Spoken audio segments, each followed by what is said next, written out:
Mookie Betts went 4 for 6 with 2 homers, 8 RBI, and 3 runs, and the Red Sox scored 8 runs in the 7th inning, all culminating to a 15-1 victory to sweep the Toronto Blue Jays on Sunday.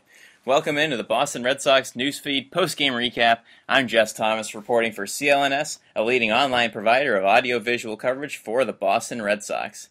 Before we get to the nitty-gritty, let's start with the good stuff. Betts became the first Red Sox player ever to get 8 RBI as a leadoff hitter. RBI became an official stat in 1920. It also ties the MLB record for RBI by a leadoff hitter in a game.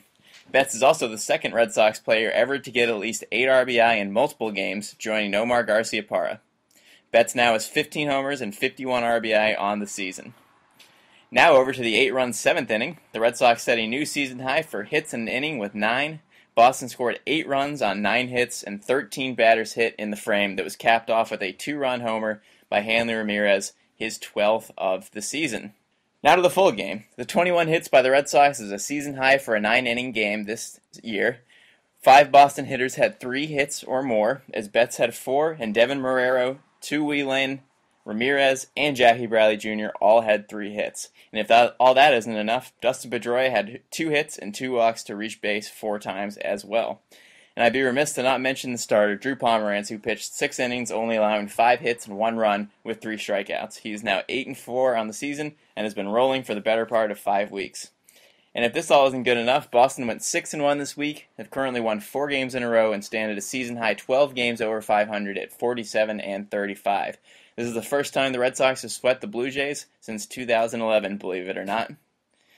And also, believe it or not, this game was close for a while. Boston jumped up early with a Ramirez RBI single in the first, and Betts got his day started in the second at-bat with an RBI single to drive in Lin after Lin scampered around the bases for his second triple of the season in the second inning. Toronto got its only run of the day on a Steve Pearce sac fly in the bottom of the second inning. It was 2-1 going into the fourth, and that's where it really got good. Lin and Marrero, who wasn't even in the original starting lineup, both dropped down perfect bunt singles to lead off the inning. Betts followed up with a 3-run homer to center field that made it 5-1. And perhaps the stupidest move of the day, Jays manager John Gibbons left starter Joe Biagini in the game after getting 5 1/3 innings out of him.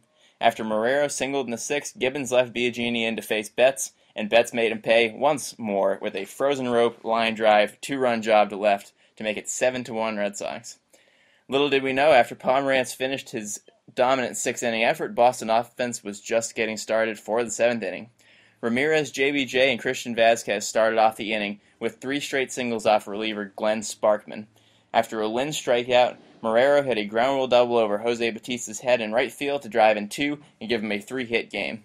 Betts was up next, and instead of hitting his 3rd home run of the game, he ripped a curveball for a 2 RBI single to give him 8 RBI and give Boston an 11-1 lead.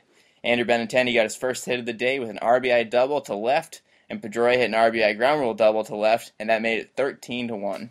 Sparkman came out of the game at this point, allowing 7 hits and 7 runs on 1/3 of an inning. His season ERA now stands at 63. Oof.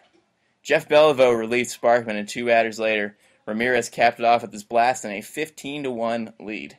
Fernando Abad came in and pitched 3 hitless innings to finish off the Jays, who scored 2 less runs in the entire 3-game series than Betts had RBI in this single game.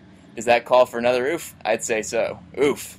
With this 15-1 win, Boston will continue this 10-game road trip and face the Texas Rangers starting Monday. Rick Porcello will get the ball and will face Martin Perez at 8:05 p.m. tomorrow night.